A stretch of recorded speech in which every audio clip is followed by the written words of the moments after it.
মহানায়ক উত্তম কুমার বাংলা চলচ্চিত্রের ইতিহাসে সর্বকালের সফল এবং প্রভাবশালী অভিনেতা। তাকে বলা হয় বাঙালি সংস্কৃতির আইকন এবং বাংলার ম্যাটিনি আইডল। রোমান্টিসিজম, ম্যানারিজম এবং আনপ্যারালাল পার্সোনালিটির জন্য তাকে বলা হয় পারফেকশনিস্ট। সাতকড়ি চট্টোপাধ্যায় এবং চপলা দেবীর ঘর আলো করে ১৯২৬ খ্রিস্টাব্দের ৩ সেপ্টেম্বর কলকাতায় জন্মগ্রহণ করেছিলেন প্রতিভাবান এই অভিনেতা। পিতৃপ্রদত্ত নাম অরুণ কুমার চট্টোপাধ্যায়। ৩ ভাই বোনের মধ্যে তিনি ছিলেন সবার বড়। ৫ বছর বয়সে রবি ঠাকুরের লেখা মুকুট নাটকে অভিনয় করে সোনার পদক লাভ করেন। নিজের বাড়িতেই তৈরি করেছিলেন সুহৃদ সমাজ এবং বন্ধুদের নিয়ে গড়ে তুলেছিলেন লুনার ক্লাব। নিয়মিত মেট্রো সিনেমা হলে গিয়ে ইংরেজি ছবি দেখতেন এবং তাদের স্টাইল অনুকরণ করতেন। কলকাতার সাউথ সাবারবান স্কুল থেকে এসএসসি পাশ করে তিনি গোয়েঙ্কা কলেজে ভর্তি হন। কলকাতার পোর্টে চাকরি নিয়ে কর্মজীবন শুরু করলেও গ্র্যাজুয়েশন শেষ করতে পারেননি উত্তম। সাধারণ কেরানি থেকে তার মহানায়ক হয়ে ওঠার গল্পটাও বর্ণাঢ্যময়। রোমান্টিক সিনেমার নায়ক মানেই উত্তম। নিজেই যেন ছিলেন নিজের প্রতিদ্বন্দ্বী। ৬০-এর দশকে টানা ১৫টা হিট সিনেমার রেকর্ডও আছে তার, যা আজ পর্যন্ত কেউ ভাঙতে পারেনি। কিন্তু অভিনেতা হিসেবে তাঁর ক্যারিয়ারের শুরুর পথ মসৃণ ছিল না মোটেও। পরপর ৭টা সিনেমা ফ্লপ হওয়ায় ফ্লপ মাস্টার হিসেবে পরিচিত ছিলেন তিনি। মোট ২০২টি মুক্তিপ্রাপ্ত সিনেমার নায়ক উত্তম কুমারের প্রথম মুক্তিপ্রাপ্ত চলচ্চিত্র দৃষ্টিদান। তবে তিনি প্রথম দৃষ্টি আকর্ষণ করেন বসু পরিবার চলচ্চিত্রে। এই সিনেমার শুটিংয়ের সময়ই পাহাড়ি সান্যাল উত্তম কুমার নামটি দিয়েছিলেন। এই নামে প্রথম মুক্তিপ্রাপ্ত চলচ্চিত্র সহযাত্রী। তাঁর সাফল্যের শিখরে ওঠা শুরু অগ্নিপরীক্ষা সিনেমার পর। বাংলা চলচ্চিত্র জগতের সবচেয়ে জনপ্রিয় এবং সর্বকালের সেরা ও সফল জুটি উত্তম সুচিত্রার সূত্রপাত হয় ৭৪ চলচ্চিত্রের মাধ্যমে।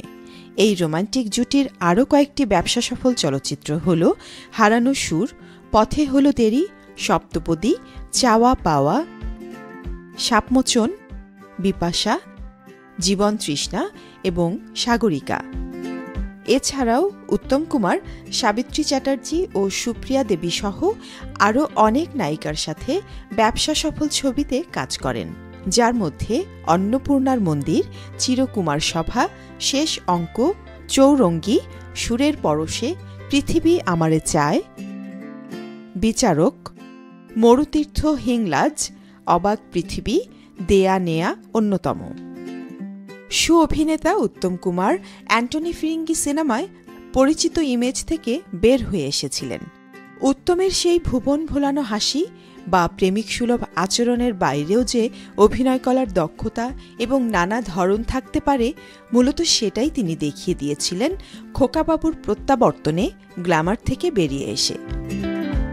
স্ত্রী সিনেমায় হিংস্র সেজে, কুহুক কিংবা বাঘবন্দি খেলায় দুর্ধর্ষ খলনায়ক হয়ে, সাহেব বিবি গোলাম সিনেমায় গোলাম চরিত্রে, শিল্পী কিংবা সন্ন্যাসী রাজায় সন্ন্যাসী চরিত্রে অসাধারণ অভিনয় করে তিনি প্রথম দ্বৈত ভূমিকায় অভিনয় করেন তাসের ঘর সিনেমায়। হিন্দি চলচ্চিত্রেও অভিনয় করেন উত্তম কুমার। সেগুলোর মধ্যে ছোটি সি মুলাকাত, অমানুষ এবং আনন্দ আশ্রম অন্যতম। তিনি উপমহাদেশের বিখ্যাত চলচ্চিত্র নির্মাতা সত্যজিৎ রায়ের পরিচালনায় নায়ক এবং চিড়িয়াখানা চলচ্চিত্রে অভিনয় করেছিলেন। নায়ক সিনেমায় উত্তম কুমারের অভিনয়কে ফোর্বস ইন্ডিয়া তাদের সর্বকালের শ্রেষ্ঠ ২৫টি সেরা ভারতীয় সিনেমার পারফরম্যান্স তালিকায় নথিভুক্ত করে। চিড়িয়াখানা সিনেমায় তিনি বিখ্যাত গোয়েন্দা চরিত্র ব্যোমকেশ বক্সির ভূমিকায় অভিনয় করেছিলেন। বহুমাত্রিক প্রতিভার এই তারকা চলচ্চিত্র প্রযোজক, চলচ্চিত্র পরিচালক, চিত্রনাট্যকার, সঙ্গীত পরিচালক এবং কণ্ঠশিল্পী হিসেবেও নিজের ছাপ রেখে গেছেন। নিজের অভিনীত নবজন্ম চলচ্চিত্রে গানও গেয়েছিলেন তিনি। উত্তম কুমার ভারতের প্রথম অভিনেতা যিনি 1968 খ্রিস্টাব্দে শ্রেষ্ঠ অভিনেতা হিসেবে জাতীয় পুরস্কার লাভ করেন। তিনি দুবার প্রযোজক হিসেবেও জাতীয় চলচ্চিত্র পুরস্কার অর্জন করেন। স্বভাবসুলভ এই অভিনেতা 8 বার BFJ পুরস্কার এবং 1 বার ফিল্মফেয়ার বিশেষ পুরস্কার লাভ করেন। 2012 খ্রিস্টাব্দে পশ্চিমবঙ্গ সরকার তার নামে মহানায়ক পুরস্কার প্রবর্তন করেন। উত্তম কুমারের ব্যক্তিজীবন ছিল তার সিনেমার গল্পের চেয়েও বৈচিত্র্যময়। 1948 খ্রিস্টাব্দে তিনি গৌরী চট্টোপাধ্যায়কে বিয়ে করেন। তাঁদের একমাত্র সন্তান গৌতম চট্টোপাধ্যায়। 1963 খ্রিস্টাব্দে বিয়ে করেন তৎকালীন জনপ্রিয় অভিনেত্রী সুপ্রিয়া দেবীকে। 1980 খ্রিস্টাব্দে ওগো-বধূ সুন্দরী সিনেমার শুটিংয়ের সময় অসুস্থ হয়ে ওই বছরের 24 জুলাই মাত্র 53 বছর বয়সে চিকিৎসাধীন অবস্থাতেই না ফেরার দেশে পাড়ি জমান কীর্তিমান এই অভিনেতা। অভিনয় শিল্পের গুণে মৃত্যুর এত বছর পরও মানুষের ভালোবাসা ও শ্রদ্ধায় সিক্ত এই মহাতারকা। রূপালী পর্দার কিংবদন্তি উত্তম কুমারের অমর স্মৃতির প্রতি এনিগমা টিভির অকৃত্রিম ভালোবাসা ও গভীর শ্রদ্ধাঞ্জলি।